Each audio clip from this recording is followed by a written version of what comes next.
मौलाना आज़ाद national Urdu university के तत्वावधान में उर्दू सहाफ़त के 200 साल पूरे होने पर एक बहुत बड़ा आयोजन नवंबर में होने जा रहा है।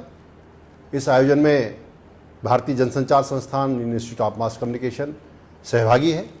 मैं मानू के सभी प्रोफेसर्स को, सभी विद्यार्थियों को, आयोजक मंडल को बधाई देता हूं कि वे इतना सुंदर आयोजन कर रहे हैं।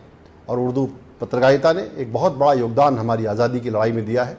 हम आज़ादी के अमृत महोत्सव के साल में हैं और ऐसे मौके पर उर्दू पत्रकारिता का 200 साल पूरा होना बहुत ही महत्वपूर्ण समय है।